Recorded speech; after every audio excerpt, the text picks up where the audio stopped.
Her 7-year-old son had collapsed during gym class, and by the time she reached the hospital, he was unconscious, hooked to machines. Doctors gave her a chilling diagnosis: end-stage kidney failure. Her little boy was dying. And the only potential match? The one man she swore never to speak to again, Dax Whitmore, tech billionaire, media darling, and the father of her child, a man who once whispered to another woman that she was just a distraction. She never told him he had a son, but now she had no choice. So she called, and when he answered, everything changed. Before we dive into this emotional journey, please do me just a simple favor. Hit that like button. Your support helps YouTube push this story to more viewers just as amazing as you are. Also, if you're new here, don't forget to subscribe before we proceed deep into this perfectly crafted story written just for you. Tap on the subscribe button below. We are all waiting on you to be part of this family. Now, let's begin. The sun filtered softly through the linen curtains of the downtown Los Angeles loft, where Camila Rios adjusted a vase of hydrangeas on the centerpiece table of her design studio. Her firm, Camila & Company Interiors, was finally taking off.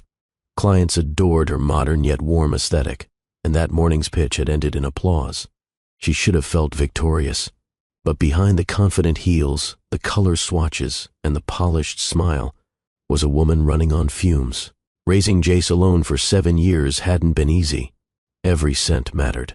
Every decision, school, babysitters, bills, rested on her shoulders. Still, Camila made it work. Their mornings were a blur of dinosaur-themed lunchboxes, mismatched socks, and Jace refusing to comb his curls. Their nights? Bedtime stories, popcorn, and toothy giggles as he insisted T-Rex was the greatest predator of all time. He was her light, her reason, her everything. As she stepped into her office, her assistant grinned. Another win, Camila. That's 3 contracts this month.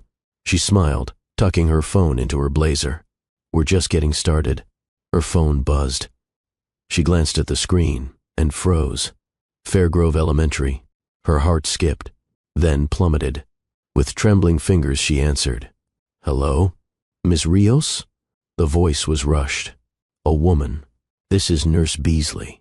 Jace collapsed during PE. An ambulance is en route to St. Vincent's Pediatric. The vase shattered at her feet. Her vision blurred. I'm on my way, she whispered, grabbing her bag, kicking off her heels. She didn't remember taking the elevator or racing down the street, just the sound of her own heartbeat in her ears. And one thought playing on repeat. Please let my baby be okay. Camila gripped the steering wheel with white-knuckled panic, weaving through morning traffic like a woman possessed. Horns blared, tires screeched, but she barely noticed. Her pulse drowned out the world. Jace. Her boy. Her miracle. He was just at breakfast, arguing about syrup versus jelly. He wore his blue hoodie, the one with the dinosaur tail on the back, and kissed her cheek before skipping to the school bus. Now he was in an ambulance. The ER sliding doors hissed open as she burst inside, breath ragged. My son, Jace Rios, 7 years old. They just brought him in. A nurse pointed down the hall. Room 12. He's being assessed. Camila sprinted barefoot across cold tile, dodging gurneys and nurses. Her blouse clung to her skin. She nearly crashed into the doorframe. Inside, machines beeped. Wires, monitors. Her little boy lay pale and limp, eyes closed, a soft oxygen mask over his face. Jace, she choked out, collapsing beside the bed. Mommy's here, baby. I'm here. His curls were damp. His chest rose and fell too shallowly.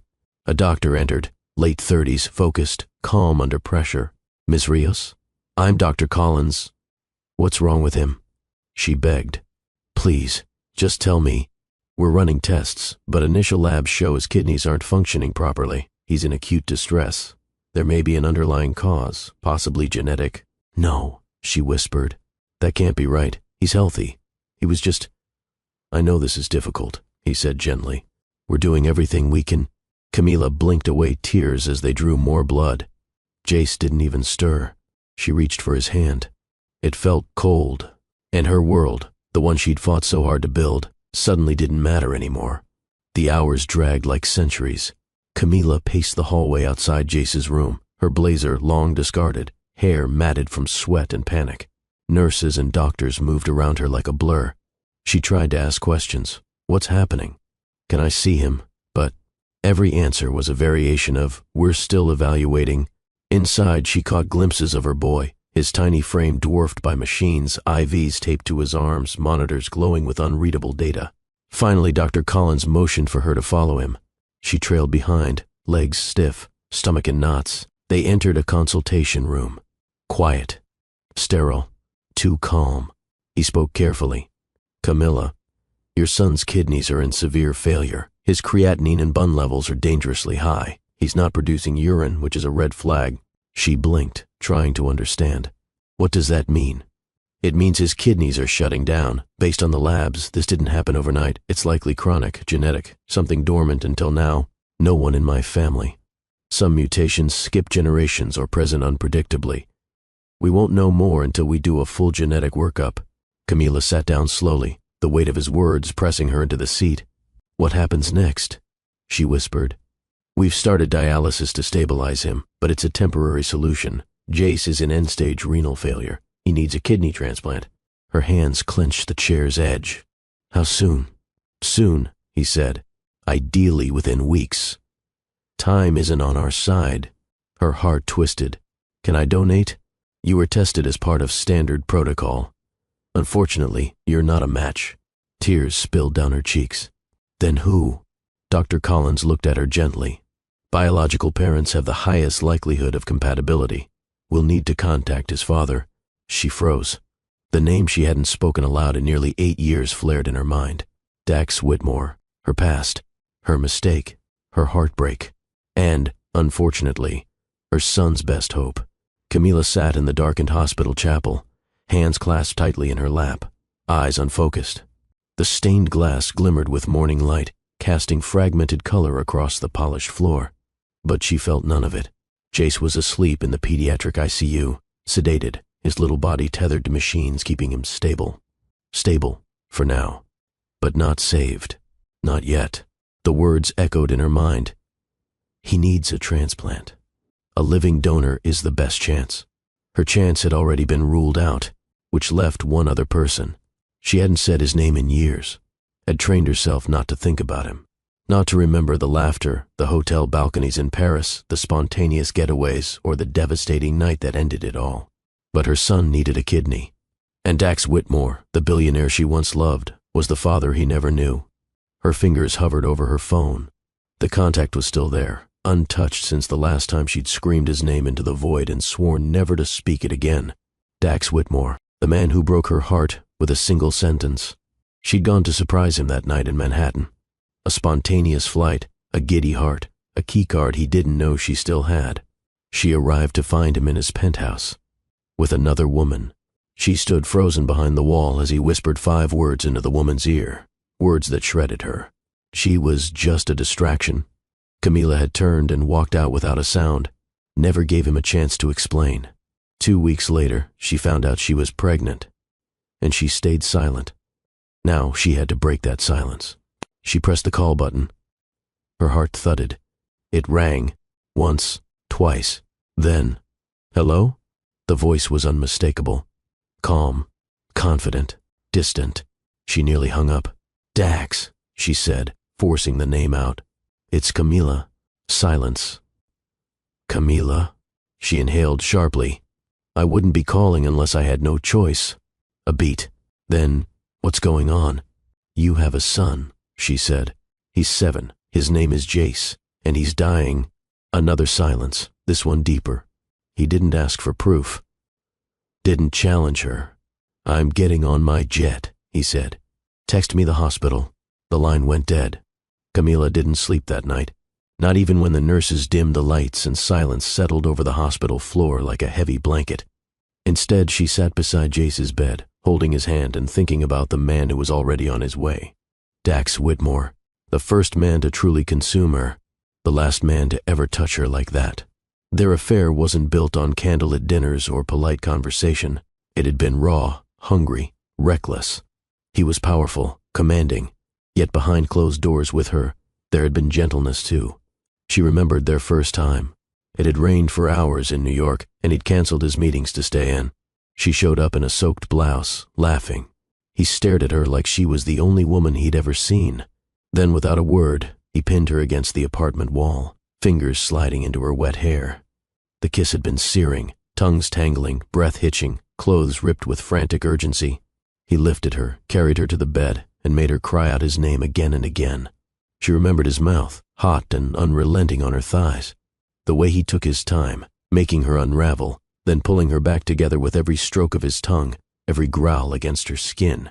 He worshipped her body like it was art, like he'd built it with his own hands. And she'd fallen, completely. Even now, her skin tingled at the memory of his voice in her ear. "You drive me crazy, Camila. I don't want anyone else." But then came the night that wrecked it all, his betrayal, or so she believed. Now, that same man was coming to face the child he never knew. And no matter how deeply he'd once buried himself inside her, emotionally and physically, Camila knew one thing: she had to guard her heart. Because part of it still remembered exactly how it felt to belong to him.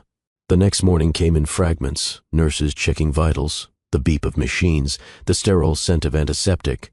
Camila sat quietly by Jace's bedside, trying to soothe his forehead with a damp cloth. He stirred slightly, still groggy from the sedation. Her phone vibrated. Unknown number. She already knew who it was. Camila stepped into the hallway, heart drumming like a war drum. She answered. "Camila," he said, his voice smooth and unmistakably firm. "I'm 20 minutes out. Cedars-Sinai, right?" "St. Vincent's," she corrected, gripping the phone tighter. He exhaled sharply. "I'm coming straight there." A pause. Then softer. "How is he?" "He's stable, for now. But he needs that transplant. Fast."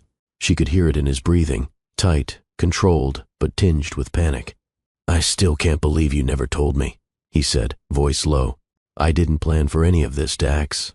"You should have told me," he snapped. "I had a right to know." Camila bristled. "And what would you have done, Dax?" "I heard you, that night, whispering to Vanessa that I was just a distraction." "Wait, what?" His voice sharpened. "I never said that. I told her losing you would destroy me. She showed up uninvited. I wasn't even expecting her." Her throat tightened. "I heard what I heard." "You heard one sentence. You didn't even give me a chance to explain. You were with her, Dax." "No, Camila," he said, almost growling. "She ambushed me. I told her we were over, that I'd already found the woman I wanted. She said nothing. I searched for you," he added. "You changed numbers, addresses, everything. You disappeared. I was pregnant, alone, and humiliated. You should have told me I had a son," he said, voice cracking. "I would have dropped everything."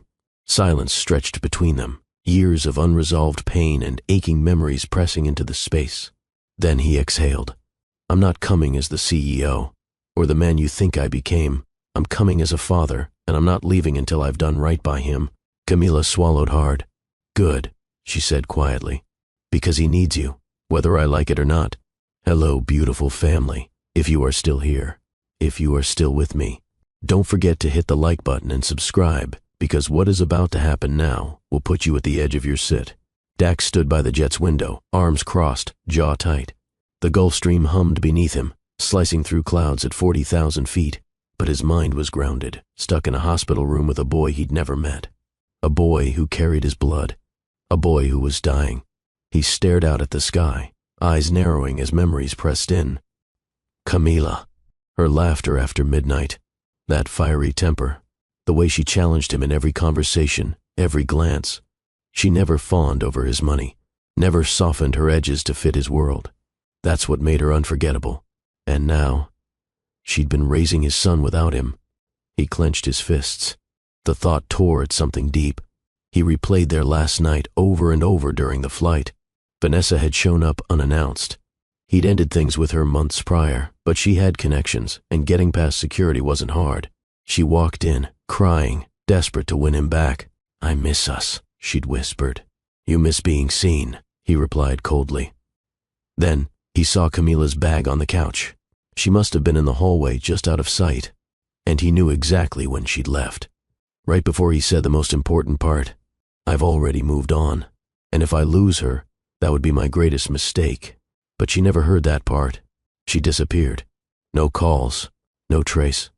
Just Gone. And now he understood why. His gut twisted with guilt. "Mr. Whitmore," the pilot's voice crackled through the intercom. "We'll be landing in Los Angeles in 15 minutes. He nodded. As the ground rose beneath them, Dax straightened his tie. The charcoal suit felt like armor, but inside he was anything but invincible.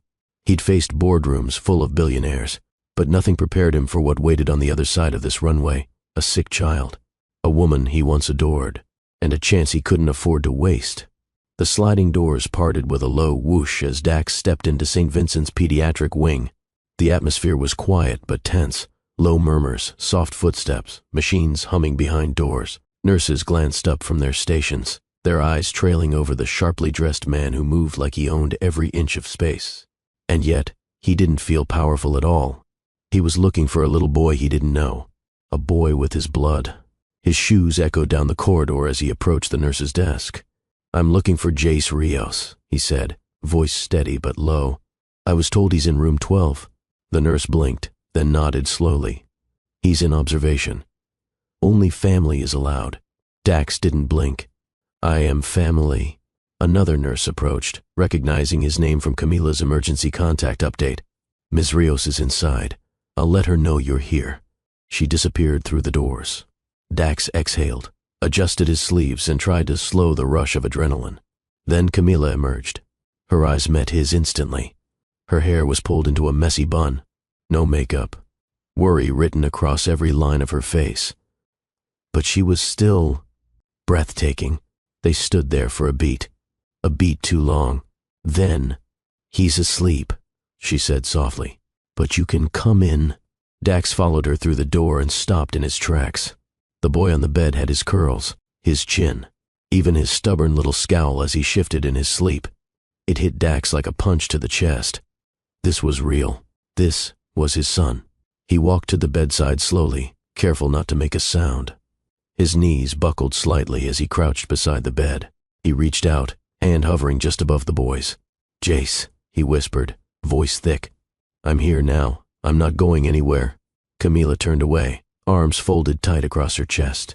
But she heard him, and something deep inside her cracked. As soon as they stepped into the empty family lounge down the hall, the tension snapped. "You kept my son from me," Dax hissed, voice sharp, low enough to avoid attention, but hot with fury. Camila turned to face him, eyes dark. "And you discarded me like I meant nothing." "I didn't know you were pregnant," he said, teeth clenched. "You think I would have walked away if I knew?" She laughed bitterly. "I think you made your choice the night I heard you whispering sweet nothings to Vanessa in your penthouse." His face twisted. "That's what this is about. You don't get to act surprised." "I told her I was done with her," he shot back. "I told her I'd found someone who mattered." "I heard she was just a distraction," Camila said, each word laced with venom. "I was talking about her. You expect me to believe that?" He stepped closer. "Yes, because it's the truth. I didn't even know you were there that night. You ghosted me, changed your number, moved across the country." Camila's breath hitched. "I didn't run," she said, softer now. "I was humiliated. I was pregnant. And I didn't want a damn thing from you." "Then why call now?" Her eyes flashed. "Because Jace needs you. That's it. Don't confuse this with something else." Dax's gaze dropped to the floor. His hands were fists at his side, shaking slightly. "You think I haven't regretted that night every day?" he asked, voice strained. "You were the only woman who ever saw me. Not my money, not the headlines, just me. And I lost you." Camila looked away. "I never stopped wondering what could have been," he added. She shook her head. "Don't do this." He didn't respond. They stood in silence, years of pain pushing at the edges of the room. Then a nurse appeared in the doorway. "He's waking up." Without another word, they rushed back down the hall, together but still worlds apart. Jace's eyelids fluttered open as the soft beeping of the heart monitor kept rhythm beside him. Camila leaned in instantly, brushing back his curls. "Hey, baby, Mommy's here." He blinked slowly, lips dry. "Water," he rasped. She grabbed the straw cup the nurse had left and held it to his mouth. He took a small sip. "Good job," she whispered, tears already threatening again. Then she felt it, another presence beside them. Dax stood just behind her, his gaze fixed on the boy in the bed. Jace's eyes traveled to the tall man beside his mom. He squinted. "Who's that?" Camila hesitated for a heartbeat. Then, her voice quiet and sure, she said, "That's your daddy, baby." Jace blinked again, his voice barely above a whisper. "I have a dad?" Dax stepped forward, slowly, cautiously. "You do, and I'm him." "I'm so sorry it took me this long to find you." Jace stared, eyes wide. "You look like me," he murmured. That made Dax smile, eyes misting. "Yeah, you've got my chin, but your mom's eyes. Lucky you." Camila's heart clenched. Jace studied him a little longer, then whispered, "Are you staying?" Dax knelt beside the bed, voice thick with emotion. "I'm not going anywhere, Jace. I promise you that." There was a pause. Then Jace reached out with his tiny hand, placing it gently over Dax's. Camila turned away, swallowing hard. Dax looked up at her, their eyes meeting. It was the kind of look that said everything neither of them could speak aloud in front of their son. Jace sighed, eyes already starting to close again, the meds taking hold. "Cool. I have a dad?" Dax let out a shaky breath and kissed the back of his son's hand. Camila quietly stepped out of the room, because for the first time, her little boy wasn't alone. The next morning began with fluorescent lights and hushed voices in the lab. Dax sat in the blood draw chair, sleeves rolled up, jaw tight. A nurse wrapped a tourniquet around his bicep and prepped the syringe. He didn't flinch. His eyes remained focused on the hallway just outside the lab, where Camila stood with her arms crossed, watching. "Do you get queasy with needles?" the nurse asked. "No," he said flatly. "Just make it fast. I need results." Camila stepped in as the needle went in, her voice firm. "You can't rush this, Dax. They have to test for blood type, antigen match, tissue compatibility. I read the report 3 times already," he said without looking at her. "I'm not here to waste time." She hesitated, then softened. "I know, it's a lot, for everyone." He glanced at her then. "I didn't sleep last night. I kept wondering how many of his milestones I missed. First steps, first words. You missed everything," she said, honest, but not cruel. He nodded. "And I'll never forgive myself for that." The nurse finished, labeling the samples carefully before stepping out. Camila moved toward him, slower now. "I didn't want you to come back out of guilt. I didn't." He looked up. "I came because he's mine. Because I want to do right by him, and by you." Her breath caught slightly. The door opened, and Dr. Collins stepped in with a clipboard. "We'll have the full HLA typing back in a few hours. Preliminary blood work is promising." Dax stood. "Call me the moment it's confirmed. I'm not leaving this hospital until I know." Camila watched him leave the room, his shoulders squared, his pace steady. But there was something new in his walk, a man carrying the weight of 7 lost years and 1 fragile hope. Camila sat beside Jace's bed, her fingers gently stroking his hair as he dozed. The machines buzzed softly, steady now. Stable, but not forever. She didn't hear the door open. Only when a warm breath hit her shoulder did she glance up. Dax stood there, eyes sharp. "They confirmed it," he said. Her heart skipped. "You're a match?" "Perfect match," he replied, voice low. "I signed the release forms. They're booking the OR for Monday morning." Camila blinked rapidly. "That's only 3 days away. The sooner the better, right?" She rose slowly, swallowing the knot in her throat. "Dax, thank you. I'm not doing this for thanks," he said. "I'm doing it because I owe him everything I never gave." She stared at him, studying the man he'd become. Still controlled, still intense. But something softer peeked through the cracks now. "You really didn't know, did you?" she asked. He shook his head. "I would have moved mountains to be there. For both of you." Her chest tightened. "And now you're literally giving him part of yourself." He gave a small smile. "It's not enough, but it's a start." They stood in silence for a moment, just watching Jace breathe. "I told him today," she said, "that he'd have a piece of his daddy inside him forever." Dax's expression shifted. Grief, pride, guilt all tangled together. "I hate that he had to meet me this way," he murmured. "Hooked to machines, weak. You should have seen him last month," Camila said softly. "He beat 3 fifth-graders at chess during lunch break." A quiet laugh escaped him. "Smart like you, then." She glanced up. "And stubborn like you." Their eyes locked. There was something thick between them, unspoken, unresolved. But for now they focused on the only thing that mattered, saving their son. The hallway was dim, washed in pale blue light from wall fixtures meant to calm nerves that never really settled. Camila leaned against the window ledge just outside the ICU, sipping lukewarm coffee from a paper cup. Her heels were off. Her shoulders sagged. Her blouse was wrinkled from hours of sitting, standing, pacing. She hadn't intended to wait for him. But somehow, her feet wouldn't move. Dax appeared around the corner, hands in his pockets, suit jacket slung over his shoulder. He looked tired, but more grounded than she'd ever seen him. "You should be asleep," he said softly, stopping a few feet from her. She shrugged. "So should you." He leaned beside her, looking out the same window. Hospitals aren't built for rest. Silence. The kind that held more weight than words. Then, "I missed everything," he said. His first laugh, his first word, his first Halloween. "I can't get those back." Camila's voice was quiet. "He was a pirate last year, said he wanted to sail to New York and steal a spaceship." Dax smiled faintly. "Ambitious. He gets that from you." He turned to her. "You were always the smartest woman I knew. Fierce, complicated, honest to a fault." "You mean difficult," she muttered. "No," he said. "I mean unforgettable." She looked away, heart thudding. "I thought I could forget you," he continued. "Buried myself in work, deals, headlines, but nothing erased you. I'd close my eyes and still see your face." Her hand tightened on the coffee cup. "You broke me," she whispered, "and I had to hold it together for someone else."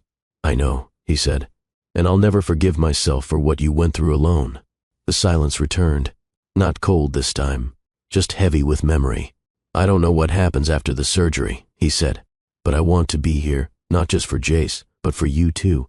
She swallowed, throat tight. "I don't know if I can let you in again," she replied. "It nearly destroyed me the first time. I don't expect forgiveness overnight," he said gently. "But I'll earn it, if you let me try." She didn't answer, but when she turned to leave, his hand brushed her wrist. And this time, she didn't pull away. The hospital's family suite was quiet, dimly lit by a single floor lamp. Camila stood near the small window, arms folded across her chest. She hadn't planned to stay the night, but sleep felt impossible elsewhere. Behind her, the door clicked shut. She didn't need to turn around. She already felt him. His energy always arrived before his voice. Dax set down a paper bag from the hospital cafe. "I brought the worst sandwich known to man, but it's edible." She glanced at him over her shoulder. "I've had enough bland food to last a lifetime." He smiled, but it faded fast. Neither of them moved. Then she said it, quiet but sharp. "You can't just walk back into my life and expect everything to realign." "I don't," he said. "But you walked into mine when you called." Her jaw tightened. "Because I had to." "I know." He stepped closer. "But that call, it changed everything for me. One second I'm in a meeting about funding a satellite, and the next I learn I have a son, that I missed 7 birthdays, 7 Christmases." She didn't respond. He took another step. "I came here thinking I could fix everything with action. Donate a kidney, be the hero. And now?" she asked. "I realize that won't erase what happened, but it doesn't mean I don't want to try. For Jace, and for us, if there's still an us to rebuild." Camila stared at him. Her chest rose and fell with shallow breaths. "Don't say things you don't mean," she whispered. His eyes darkened. "I've never meant anything more." In 2 strides, he was in front of her. Camila's lips parted, a protest on the tip of her tongue. But it died as he cupped her face. His thumb grazed her cheekbone. His eyes searched hers. Then slowly, he kissed her. It was tentative at first, soft, testing. But she kissed him back. And then it wasn't soft. It was raw, deep. Years of anger, grief, longing, all colliding. His hand slid to her waist, gripping her like he was afraid she'd vanish again. Her fingers tugged at his shirt, untucking it, pressing against the warmth of his back. He backed her toward the bed, lips never leaving hers. When the back of her knees hit the mattress, she sank, pulling him down with her. Clothes peeled away piece by piece. His mouth moved down her neck, chest, stomach, memorizing every inch. She arched into him, gasping, fingers tangled in his hair. And when he finally entered her, it wasn't rushed. It was slow, deep, every thrust a promise, every moan an echo of something old rediscovered. They moved together like they'd never been apart, And when it was over and she lay against his chest, breath slowing, he whispered, "This changes everything."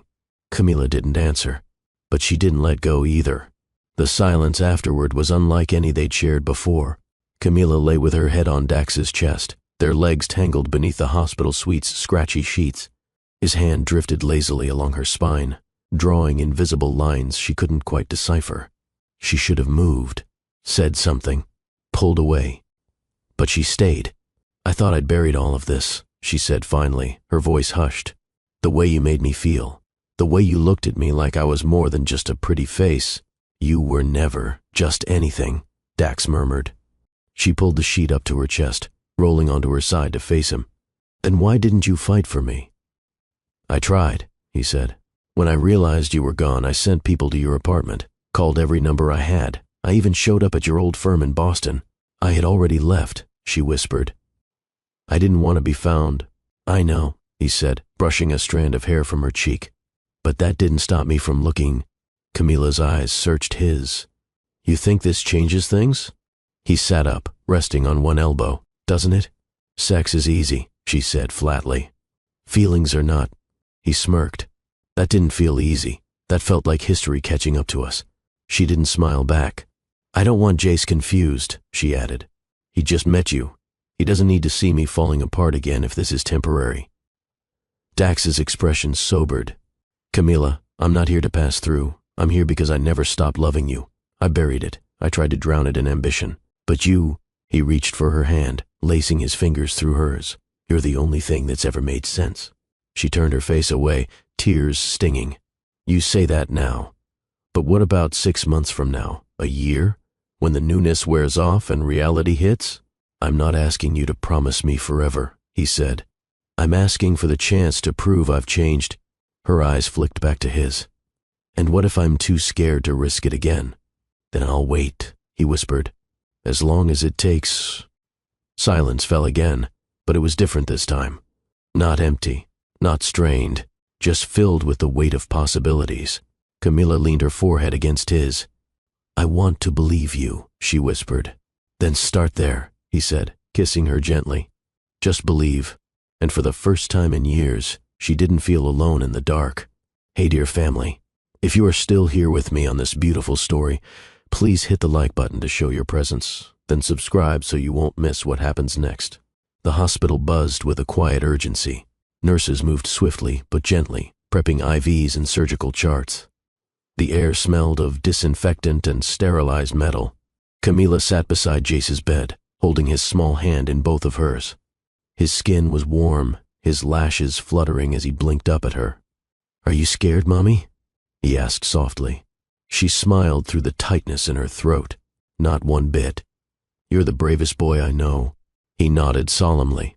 "Daddy said we're a team now, that I'm getting a part of him today." Her lips trembled. "That's right, baby. He's giving you something really special." There was a soft knock at the door. Dax stepped in, wearing hospital scrubs. His dark hair was tucked under a surgical cap, but his eyes were sharp, locked on his son. "Hey, champ," he said, approaching the bed. "You ready to kick this thing's butt?" Jace smiled weakly. "Are you nervous?" Dax crouched beside him. "A little, but mostly I'm excited. Because after today, we'll be connected forever." Jace squeezed his hand. "I like that." Camila stepped aside as the nurses came in with the gurneys. One for Dax, one for Jace. Her heart pounded as they hooked her son to portable monitors and began the prep. "Can I ride with you to the doors?" Jace asked. She smiled. "I wouldn't let you go any other way." They wheeled the beds side by side through the hallway. Camila walked between them, holding a hand on each stretcher, not letting go. Outside the OR, the nurse stopped. "This is as far as we go," she said gently. Camila leaned over Jace, kissing his forehead. "You'll be okay. I'll be right here when you wake up." He nodded, fighting sleep. Then she turned to Dax.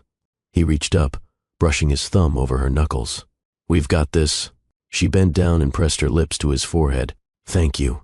"No," he murmured. "Thank you for calling me, for letting me be his father." The doors opened, and they disappeared behind them.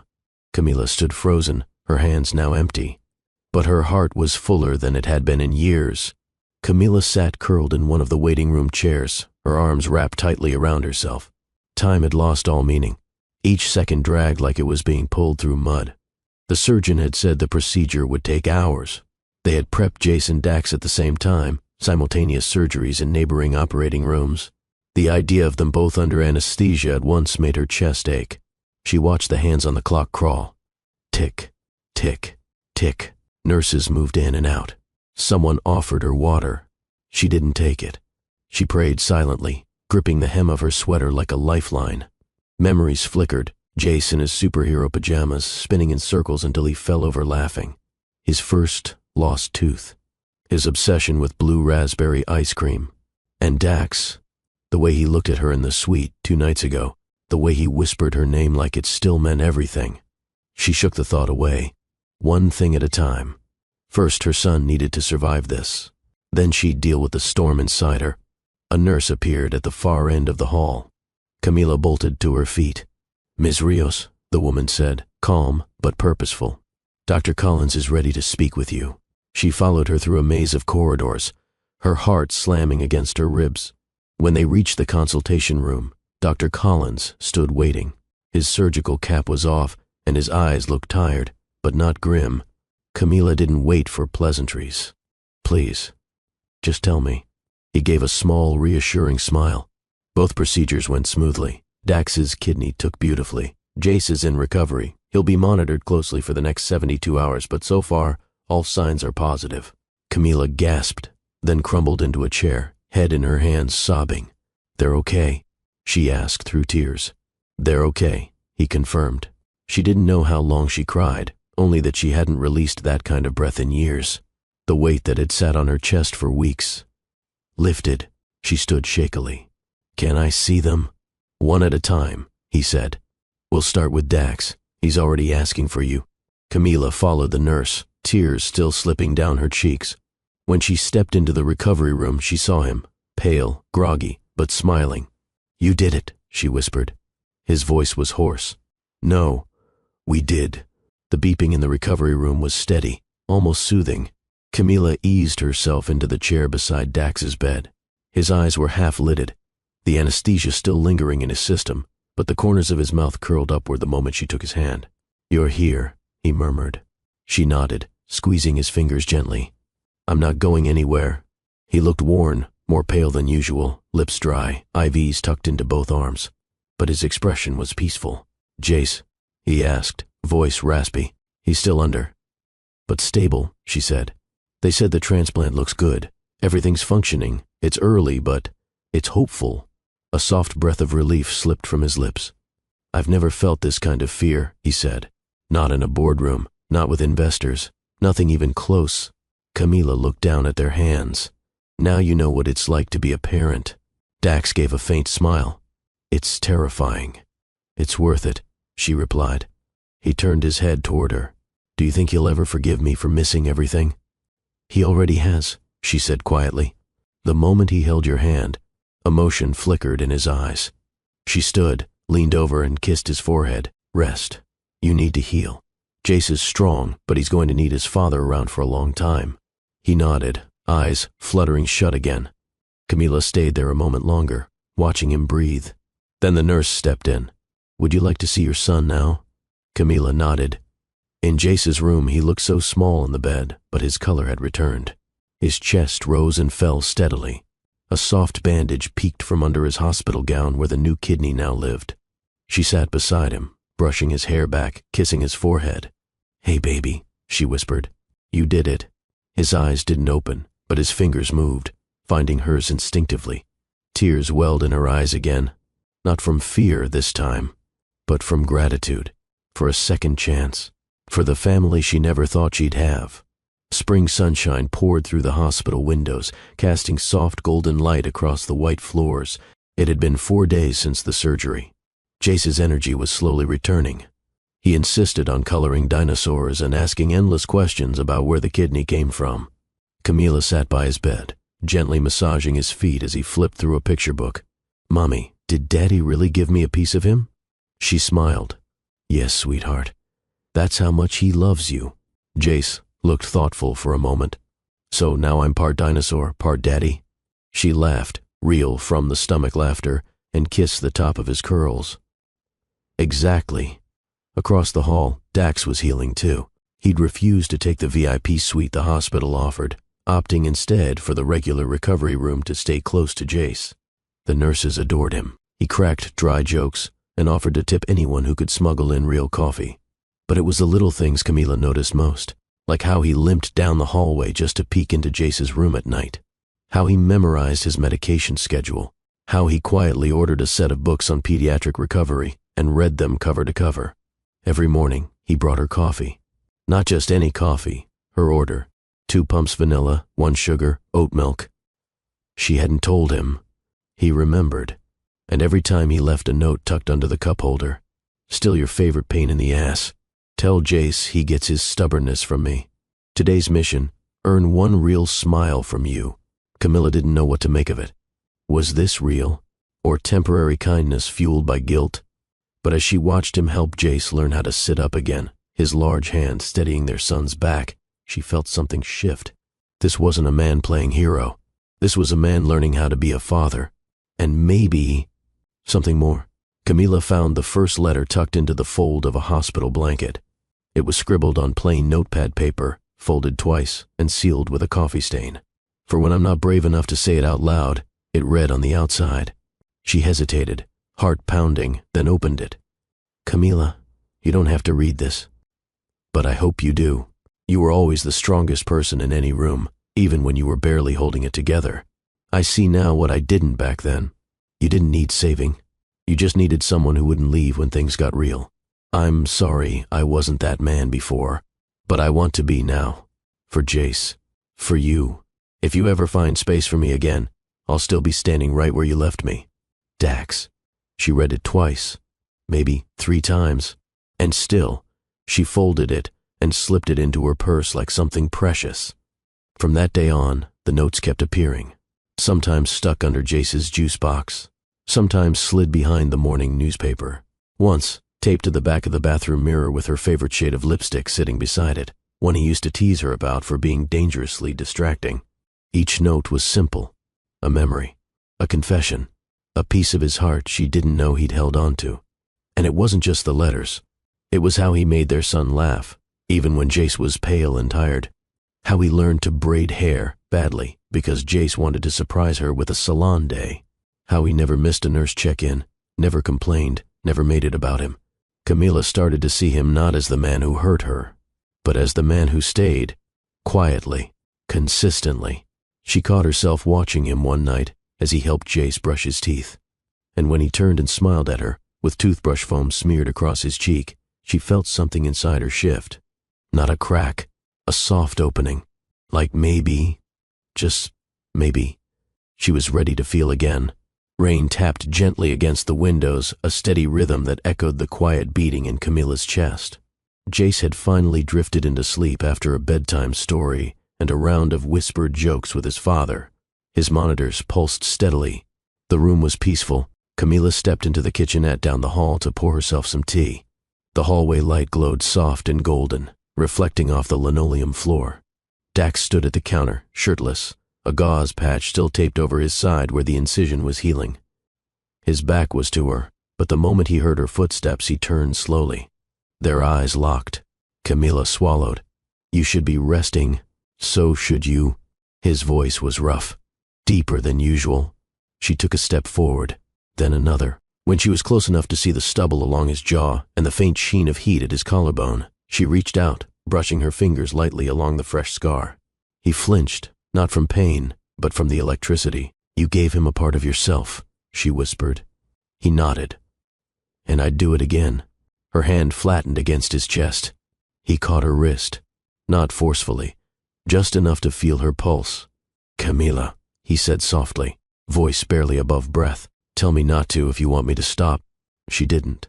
Instead, she rose on her toes and kissed him. This time wasn't hurried or furious. It was slow, burning. His hands slid up her sides, pushing her sweater off her shoulders as their mouths deepened. Her fingers fumbled at the waistband of his lounge pants. His lips traced her jaw, her neck, the hollow of her throat. He lifted her onto the countertop effortlessly, standing between her knees, eyes dark with need. Camila pulled his face to hers, panting softly. "We shouldn't be doing this here." "Then tell me to stop," he murmured, mouth against her ear. She didn't. He kissed down her collarbone, peeling her tank top aside to taste her skin. When he sank into her, it was deep and slow, deliberate. She wrapped her legs around him, stifling a moan against his shoulder, hands clutching his back. Every movement was a confession. Every breath, a surrender. No more walls, no more doubt. Just two bodies, finally in sync with hearts that had waited too long. When it ended, he held her there, still inside her, still breathing her in. "Camila," he said, voice cracked with emotion. "Let me love you the right way this time." She didn't answer, but she kissed him like she meant forever. The rain had stopped by morning, leaving dew on the hospital garden just outside the window. Camila stood on the small balcony off the family suite, wrapped in a thin cardigan, coffee in hand. She wasn't sure how long she'd been watching the sunrise, but she felt him before she heard him. Dax stepped behind her, fresh from a shower, his shirt unbuttoned and clinging to him. The scar on his side peeked through the cotton, still healing, still tender. "Couldn't sleep?" he asked. She shook her head. "Too much on my mind." "Me too." Silence lingered between them, gentle but loaded. Then Dax spoke. "I need to tell you something." No filters, no defenses. Camila turned slightly. "Go ahead." He took a breath. "After you left all those years ago, I buried myself in work, deals, startups. I told myself I didn't need love, that it was a distraction." Her eyes narrowed slightly. "But it wasn't," he said quickly. "You weren't. You were the one thing that made the rest of it mean something." He stepped closer, his hand brushing hers. "I kept a photo of us. From Paris." You were laughing, mid-bite, probably teasing me about my terrible French. "I kept it in my office drawer, hidden under contract folders." Her lips parted, surprised. "I'd take it out when everything felt like noise," he continued. "And I'd ask myself, how did I lose her? What the hell did I do wrong?" Camila looked down. "I think we both got lost. You in ambition, me in fear." He nodded. "You had every reason to run. But I never stopped loving you." She met his eyes, soft but guarded. "Love's not always enough, Dax." "I know," he said. "That's why I'm not asking you for promises. I just want a chance to show up every day, to be someone Jace can look up to, someone you can trust." He cupped her cheek, thumb brushing her skin. "Let me rebuild what I broke, piece by piece. No shortcuts, no apologies without actions." Camila leaned into his palm, the ache in her chest slowly softening. "You're really not the same man," she whispered. He gave her a crooked smile. "No, but I'm finally the man I always wanted to be." And this time, when she kissed him, it wasn't about the past. It was about the future. The following week brought quiet transformation. Jace was discharged, bright-eyed and chatty, asking every nurse if they had dinosaur-shaped balloons. Dax moved into Camila's guest room, temporarily, he said, but the toothbrush he left on her bathroom sink suggested otherwise. Evenings became their new rhythm. One night, as rain pattered lightly outside, Camila stood at the stove making grilled cheese, Jace's request. Dax hovered nearby, slicing apples like it required strategic precision. "You know," he said, "I used to burn toast in college, every single time." Camila smiled over her shoulder. "Why doesn't that surprise me?" He leaned against the counter, arms folded. "I didn't know it could feel like this. The quiet, the warmth." She glanced at him. "Like a life?" He nodded. "A real one." After Jace was tucked in, demanding 3 bedtime stories and 1 bad joke, Camila walked back into the kitchen to find Dax washing dishes. Shirt damp, hair slightly messy, hands submerged in soapy water. It was ordinary and deeply intimate. When he dried his hands and turned to her, there was something unspoken in the space between them. She stepped forward, slowly. "No grand speeches tonight?" she teased. "No," he said, eyes steady. "Just this." He kissed her softly. She responded, arms slipping around his waist, head resting against his shoulder. For the first time, there was no urgency, no hunger to prove anything, just safety. Later, they lay on the couch, legs intertwined, the TV murmuring in the background. Camila traced the lines of his chest absent-mindedly, head on his arm. "I used to think love had to hurt, that it had to burn to be real." Dax turned to face her, What do you think now? That it should feel like this? He reached for her hand. Camila, if we do this, it has to be all in. No disappearing, no hiding. I'm not the woman I was back then, she said. I've grown. I've survived. And I see all of that, he said. And I love all of it. She blinked, caught off guard. I love you, he repeated, calm and sure. Not the idea of you, not the memory of what we were. You, now. This version. Her throat tightened. I never thought I'd trust you again, she whispered. But I do. He smiled. Then let's build something new. No ghosts, no shadows, just us. Camila leaned in, kissed him slow. And in that moment she knew, this time, they weren't falling. They were choosing. Together. The backyard was quiet, lit by a string of soft fairy lights. Dax had hung himself, crookedly, but with intention. Camila stepped outside, barefoot in her robe, the air still warm from the late spring evening. Jace had finally gone to bed after insisting on reading his new dinosaur encyclopedia to both of them cover to cover. Twice. She found Dax standing in the middle of the yard, hands in his pockets, eyes on the stars. Nice lights, she teased gently. He turned, smiling. I was aiming for magical, settled somewhere between crooked and charming. She stepped toward him. It's perfect. He exhaled slowly. You know, for a long time I thought success was measured by what you could build. The next big thing, another company, another headline. She watched him closely. But it's not about building empires, he continued. It's about building something that lasts, something that matters. From his pocket he pulled out a small velvet box. Camila froze. He opened it. Inside was a simple, elegant ring. Platinum band, no flash, just timeless. Camila Rios, he said, his voice shaking slightly. I don't want a perfect story. We already missed that. I want a real one, with all the chaos, the healing, the laughter, and the late-night grilled cheese sandwiches. She stared at him, eyes wide, heart thundering. I love you, he said, and I love our son, and this life we're piecing together. I want to wake up every day with you next to me, not just because we share a child, but because you're the one I've been searching for, even when I didn't know it. He dropped to one knee. Will you marry me? Camila didn't speak. She stepped forward, eyes glossy with tears, and launched herself into his arms. He caught her with a laugh, the ring box dropping softly onto the grass. Their kiss was slow, deep, filled with every word neither of them could say. And in that embrace, under crooked lights and open sky, she answered him without ever needing to speak. Camila didn't remember how long she clung to him, arms tight around his neck, heart pounding like thunder in her chest. When she finally pulled back, she looked into his eyes. You really mean it? No running, no shutting down. I'm already home, Dax said, brushing his thumb over her cheek. I'm not going anywhere. She kissed him again, slower this time. He reached down, retrieved the ring box from the grass, opened it, and slid the ring onto her finger. It fit perfectly. Her breath caught. I didn't think I'd ever wear one again, she whispered. Not after everything. He held her hand in his, lifting it gently to his lips. It's not just a ring, Camila. It's a promise that I'm choosing you on the ordinary days, the hard days, the ones when you're mad at me for stealing the covers. She smiled. And the ones where Jace spills orange juice on your white shirt 5 minutes before a meeting? Especially those, he said with a grin. They swayed there for a while beneath the lights, no music but the rhythm of each other's breath. Then the sliding door creaked open behind them. A small voice called out, Mom? Dad? They turned. Jay stood in his dinosaur pajamas, hair messy, rubbing one eye. What are you doing? Camila crouched down, arms open. We're celebrating. He patted over and climbed into her lap, eyes curious.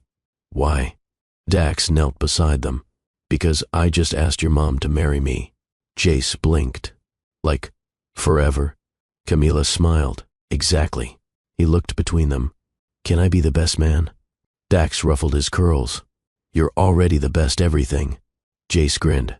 Cool. Can we have cake now? Camila laughed. Yes, baby. Tomorrow. All the cake you want? She looked at Dax, who was already watching her like she hung the stars. And for the first time in years, she felt seen, whole, chosen. The sun began its slow descent over the Malibu hills, casting a warm amber glow over the vineyard terrace where close friends and family gathered in soft murmurs of joy. Camila stood beneath a delicate floral arch, breeze gently lifting the hem of her ivory silk gown. Her eyes searched the crowd until they landed on the one face that mattered. Jace, dressed in a tiny tuxedo with a lime green dinosaur pin on his lapel. His idea, of course. He beamed with pride. His hand clutched the velvet ring box tightly, shoulders square, expression serious. When the music shifted, the crowd rose. Dax stepped forward from the far end of the aisle, dressed in a classic black suit, his steps slow but confident. Every inch of him radiated calm joy, but when he looked at Camila, his composure cracked just a little. His eyes softened, mouth parted in awe. She felt the same. It wasn't the dress, or the vineyard, or the gold-trimmed chairs. It was him. It was them. A journey once broken, now whole. As Dax reached the altar, Camila took his hands in hers, barely aware of the officiant beginning the ceremony. They didn't hear much of it, just pieces. Promises, vows, laughter when Jace loudly whispered, "Is it time for the rings now?" halfway through. When the moment came, Dax crouched to Jace's level. "You ready, little man?" Jace nodded, holding out the box with both hands. Careful. It's breakable. The rings were simple, just like their love now, no performance, just truth. "I do," Dax said first, clear and sure. Camila followed, her voice trembling with emotion. "I do." And then, they kissed. It wasn't a spectacle. It wasn't posed. It was a seal on a chapter that had once seemed impossible. Jace clapped so hard he nearly dropped the velvet box. "Can I call you husband and wife now?" The crowd laughed. Camila nodded, eyes glassy. "Yes, baby. Now and forever." The honeymoon suite overlooked the Pacific, floor-to-ceiling windows bathing the room in moonlight, waves crashing gently below. Camila stood barefoot near the balcony doors, her wedding gown now replaced by a soft satin robe. Hair loose, lips still tinted from champagne and kisses. Dax closed the door behind him, undoing the top button of his shirt as he walked toward her. "You've never looked more beautiful," he murmured. She turned to face him. "You say that like it's a surprise." He chuckled. "I've said it before, but tonight it feels different." "Because it is," she said, stepping forward. "We're not who we were." "No," he agreed, sliding his arms around her waist. "We're better." Their lips met, slow and deep. No more doubt. No more hesitation. Dax slipped the robe from her shoulders, letting it fall to the floor in a whisper. He took a moment, just to look. No rush. No hunger. Just reverence. Camila reached for his shirt, unfastening each button slowly. "I want to remember this," she whispered. "You will," he said, guiding her to the bed. They moved together like a dance, skin against skin, soft moans echoing against the quiet of the room. He kissed her shoulders, her collarbone, the inside of her wrist. She traced every scar on his chest, one fresh, a reminder of what they'd overcome. When he entered her, it was tender, purposeful. They didn't speak, only touched, only breathed. Her nails curled into his back, his fingers laced with hers above her head. They made love as husband and wife, slow and unbroken, like they had all night in the world. Afterward, tangled in sheets and steady heartbeats, Camila lay with her cheek on his chest. "I never thought I'd get this," she whispered. "You didn't get it," he said softly. "You fought for it, you built it, you chose it." She smiled, pressing a kiss to his shoulder. "So did you." Outside, the ocean kept its rhythm. Inside, their world was quiet. Complete. The morning lights spilled across the nursery walls, painting soft gold across plush toys and stacked storybooks. Camila stood in the doorway, arms crossed loosely over her chest, watching. Jace lay curled in bed, blanket half-tossed, clutching his stuffed triceratops. His chest rose and fell in a deep, peaceful rhythm. A soft laugh rose behind her. Dax wrapped his arms around her waist from behind, resting his chin on her shoulder. "He's finally sleeping in past 7. That alone deserves a celebration." She leaned back into him. "He's healing. That's what matters." They stood there in silence, watching their son breathe. Camila exhaled slowly. "There were nights I thought I'd lose him, that I'd never get to see him like this, whole, safe." Dax pressed a kiss behind her ear. "You saved him." She turned to face him, fingers trailing down his chest. "No, we did." He nodded. And now we get to live what we almost missed. Later in the kitchen, Jace came padding in, bedhead wild, voice groggy. Did you guys really get married yesterday? Camila poured his juice. We did. Jace grinned. Can we eat cake every day now? Dax ruffled his hair. Let's start with waffles and negotiate from there. They laughed, the sound echoing in the sunlight. A new beginning. Not perfect, not scripted, just real. Camila looked at her son, then at the man who never stopped choosing them. And for the first time in years, the word came easily. Home. If this story moved you, if you believe in redemption and in the kind of love that fights through heartbreak to find its way back home, then don't let this moment end here. Please, take a second right now to hit that like button. It helps the story reach more hearts who need to hear it. Subscribe if you haven't already, and tap the notification bell so you never miss the next emotional journey we share. And we want to hear from you. Would you forgive someone who broke your heart? If it meant saving the life of your child? Drop your answer in the comments. We read every single one. If you believe love is worth fighting for, comment love deserves a second chance. And most importantly, share this video with someone who needs a reminder that healing is real, and that sometimes the people we least expect become the ones who stay. This is Love and Twilights, where stories aren't just told, they're felt. Until next time, keep loving, keep hoping, and keep watching.